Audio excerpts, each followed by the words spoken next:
President Joe Biden addressed the nation this morning. He tried to rally Americans who had wanted his vice president to take the reins. Let's watch. Setbacks are unavoidable, but giving up is unforgivable. Setbacks are unavoidable, but giving up is unforgivable. We all get knocked down, but the measure of our character, as my dad would say, is how quickly we get back up. Remember, a defeat does not mean we are defeated. We lost this battle. The America of your dreams is calling for you to get back up.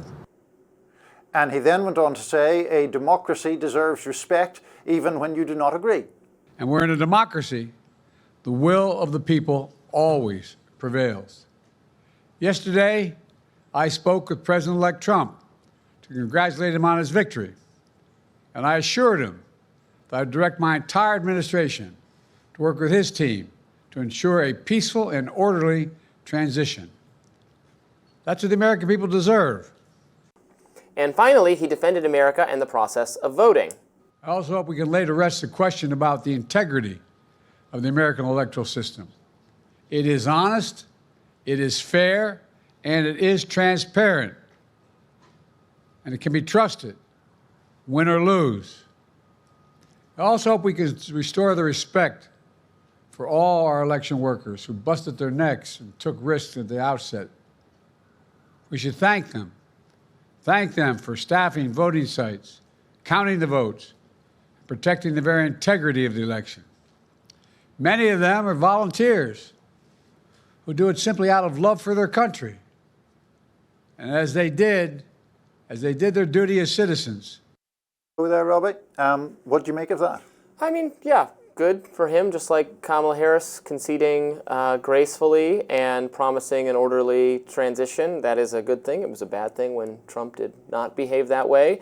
And so, glad to hear it. And yes, I share the admiration for our system and for our poll workers and for everyone who makes democracy possible. I wish all the voting took place same day everywhere as it does in every other country. I'm not sure what the barriers are to that taking place. They're probably different in the different states. Like, we're still going to be getting Arizona results, I think, for days to come. The total, the number of votes that both people had is going to still be going. Oh, that's projected right now. What, 72 million votes for Donald Trump, 67 million for Kamala Harris. That, I believe, that is pretty close to Trump's total from last time.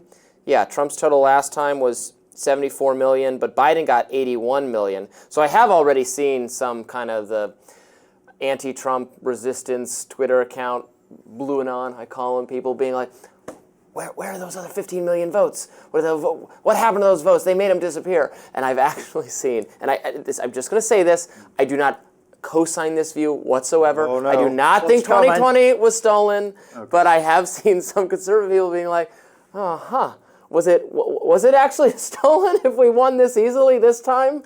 Well, I mean, hopefully they are thinking back and realizing that the claims about 2020 being stolen were fraudulent. I agree that they were fraudulent. Fair credit to President Biden for standing up and saying that, peaceful transition and that this should encourage confidence in election systems. The thing that always frustrated me about 2020 was there was nothing surprising about the result. It was broadly in line with polls. Trump outperformed his polls, in fact, in 2020. He dramatically outperformed his polls. He outperformed them more than he did in either of these two elections. That's what's funny about this election. Right. He's outperformed the polls.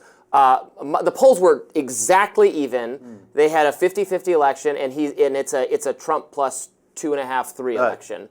Last time, it was supposed to be a Biden plus 6 election. It was a Biden plus 1 election. Yeah, no, absolutely. And this is now a consistent trend across all 3 elections that Trump has outperformed his numbers to some degree. The thing that I had many objections to the protests that ensued after 2020, but one of them was... It was not great. It wasn't. And it was The result was completely predictable and Yeah. in line with what you would expect with an incumbent president whose performance on a very contentious issue, COVID, was quite unpopular. Right, and who was just the president during Right. the most terrible thing that had happened to the country Right. in decades and decades and decades, was going to perhaps get punished independent of what they did or their policies. Right. I mean, Trump didn't know how to respond to it. He careened wildly from I'm going to just trust the health advisors to take care of this, to I'm frustrated with the economy being shut down and I want to undo all this, to being like, well, no, I am going to listen to that. He didn't know. He didn't understand what his base and what his supporters actually wanted out of him for a while. I think eventually he figured it out. Yeah. It was too late by then. And do you think, I mean, Biden there making it very clear that this should restore election,